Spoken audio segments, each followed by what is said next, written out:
good.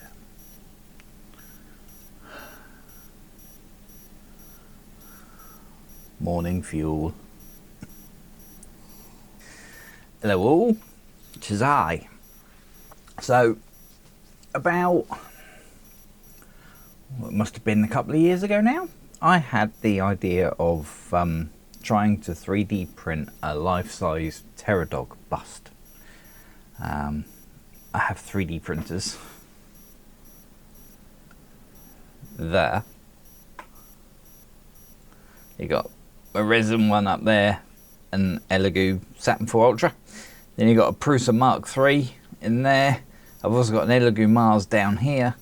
So I have the means to 3D print pretty much anything, given enough time.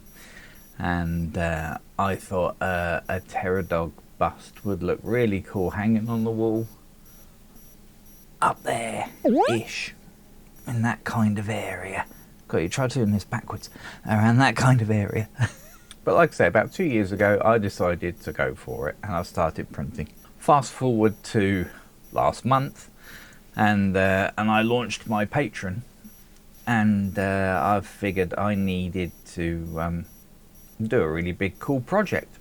And this Terror Dog was sat there, half printed, smiling at me from below my desk. And I figured, all right, let's finish this dog head. Hope you enjoy it. Let's go. Okay, so here is the 3D file I used. I basically bought a Terror Dog STL file from the internet.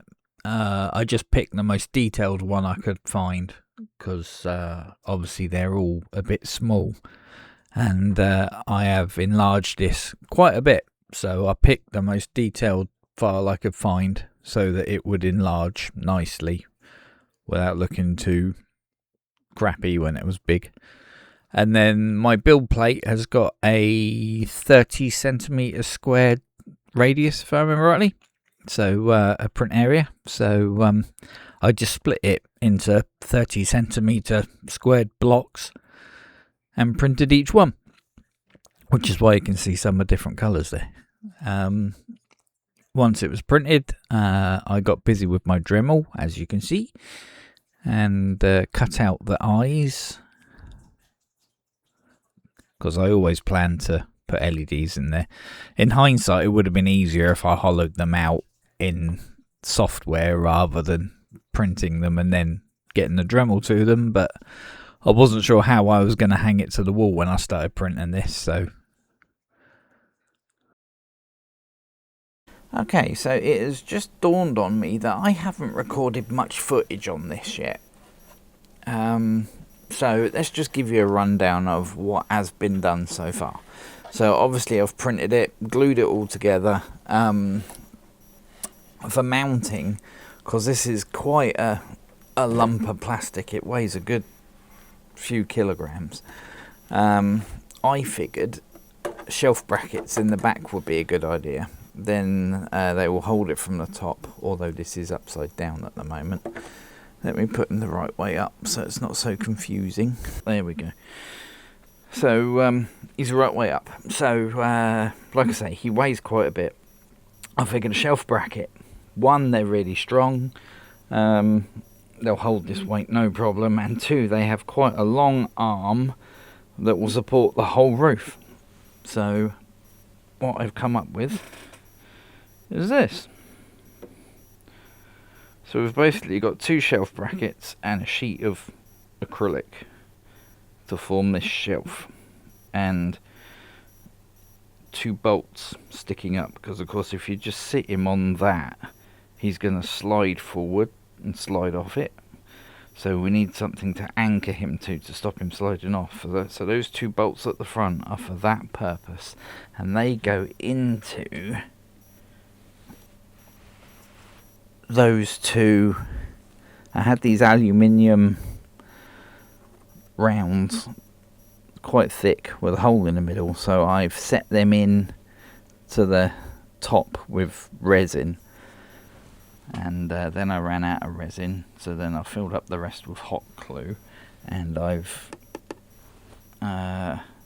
mounted a sheet of acrylic so that it will slide smoothly, because if I didn't have that there, then the bolts would just go into all this honeycomb and get stuck. So that's that. Like I say, I've embedded the aluminium pipes, loads of resin and hot glue, and a sheet of acrylic. So when this is on the wall, you can just come along and put them on top, slide that on, except when you knock it over, because it's just balanced there. Those two bolts will, if I hold it right, this is not easy one-handed, so they're somewhere, there they are. So I don't know if you saw that on camera, but those two bolts go inside those aluminium rounds and hold it nice and sturdy. Not easy doing this one-handed. So that's what we've done so far. Now I'm just trying to smooth out all these layer lines that are in it and fill the gaps where the joins are. Once I've done that, we can paint him and get busy with the electronics. I'm going to do a little experiment here. So I'm going to carry on sanding this bit like I just showed you, but it would be nice if I just had something I could paint on to fill the gaps. And I've got some of this Mod Podge. Now, slightly concerned because on the back here, where's the English? It says it takes up to 4 weeks to cure, which I've only got a week to do this, so I've got to crack on. But my missus has used it and said it goes rock hard overnight. That's what she said. So I'm going to paint it on the black bit while I carry on sanding the orange bit, and we'll see how it goes. It'd be nice if I could just cover it in Mod Podge and give it a light sanding and then prime it. So we'll see. Okay, so to get rid of the layer lines, I have got myself some Mod Podge, and I've mixed a little bit of black primer in it, only a little bit, and it's given me this grey mixture. The reason I added the paint is so I could see where I've been and where I haven't, basically. So we're just going to paint this Mod Podge concoction all over this, and see if we can dispose of some of those layer lines. It will also give me a really nice base for the paint. So cue the montage.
Okay, is the audio working? Yes, the audio is working. Okay, so now it's time to put the horns on.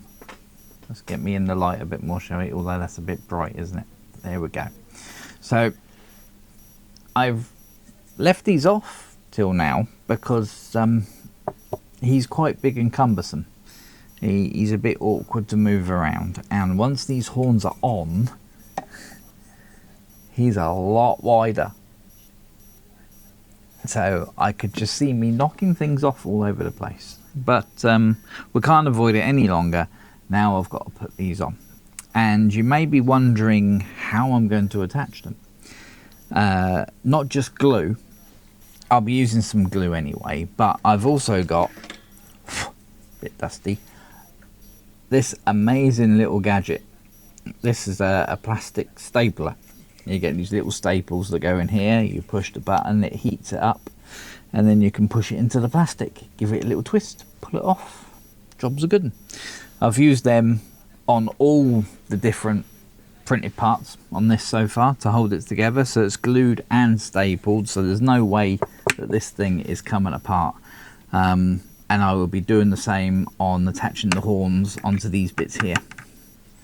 And then I can paint them with a bit of Mod Podge and then some black primer, and then I can knock everything over every time I spin it around. So let's do that.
Okay, so he's all put together, all primed. Oh, he's a lump. There he is. Doesn't he look cool? Now for putting these horns, I have to be very careful that I don't knock stuff over when I'm swinging him around. I say him because technically this is Vin's Clotho, the one that possesses Lewis Tully. Okay, who brought the dog? The Keymaster.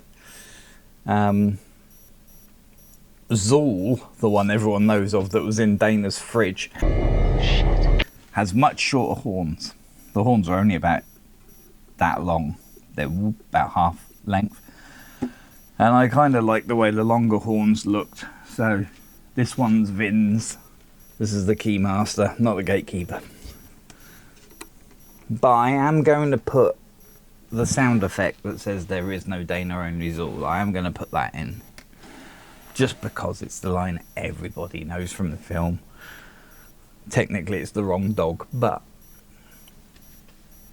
only proper nerds like me are going to know that.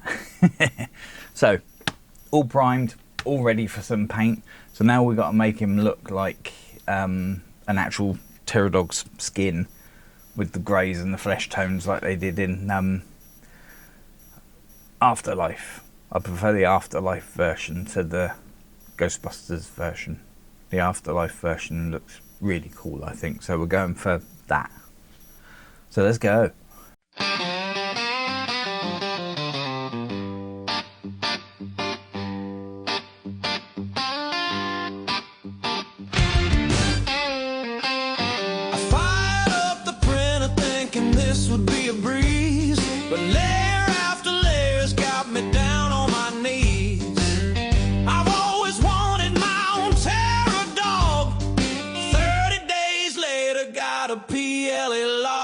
Off more than I can chew. Ambitious plans, that's true. Crazy maybe, totally insane. But when it finally prints, man, I'll shout out its name. Still waiting on my beast from the kitchen fog. My armchair dwelling 3D Terror Dog.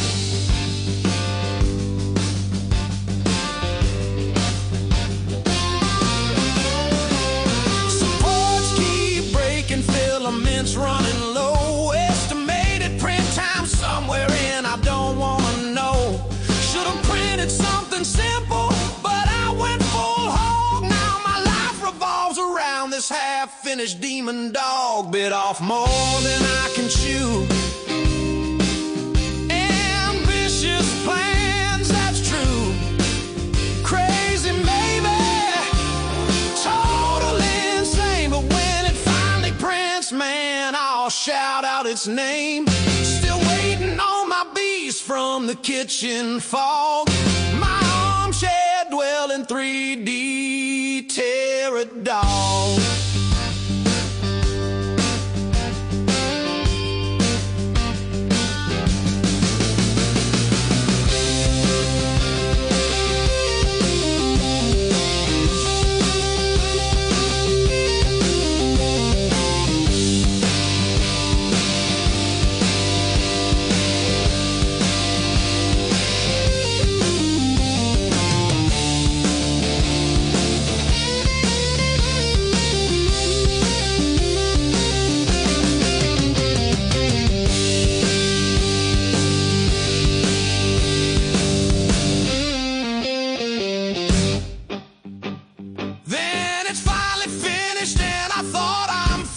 But no, painting this monster is a whole new misery. Every tooth, every wrinkle, every horn on its head. My brush hands cramping and my eyes are blood red.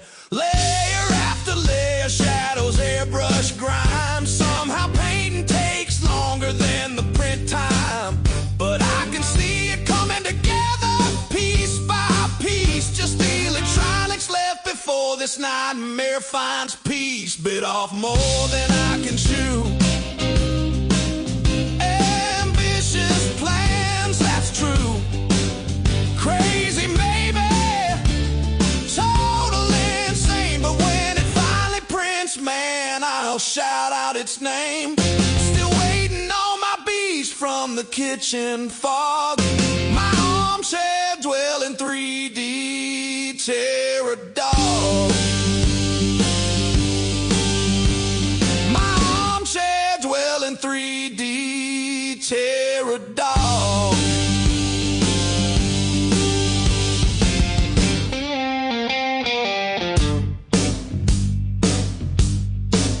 Now the painting's all done, I can add sounds and light.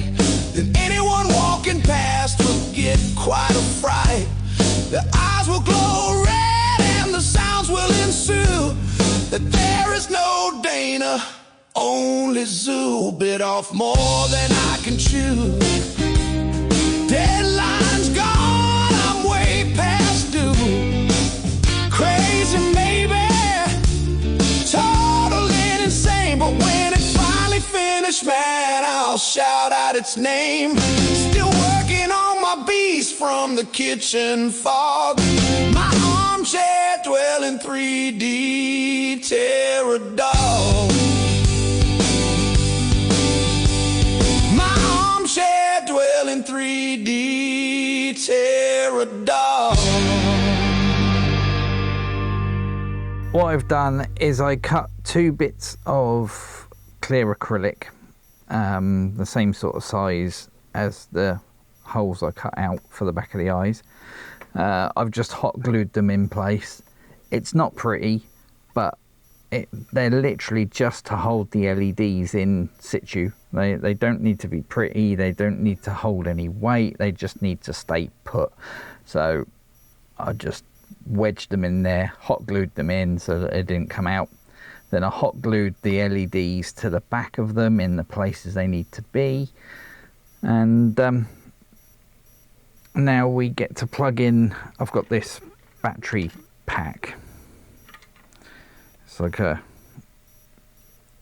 5-volt battery pack that lasts forever. So I'm going to plug this in to there and make sure everything's working before I shove everything back in.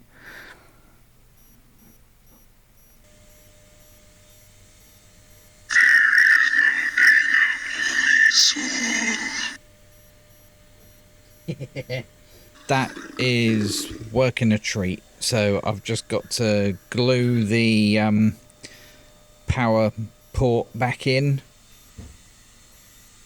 just there, tuck all the board and the wires back in, glue the blue housing for all the electronics down, and mount him on the wall. Great.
So there we go, all done. Thanks for watching. If you want a more detailed description of everything I did to make this guy, all paints, wiring diagram for the electronics that I made, all that kit and caboodle, go to my Patreon. The link is here, also in the description. Sign up on there, it's dirt cheap, and you can get access to all that info. But as I say, thank you for watching, and I will see you in the next project.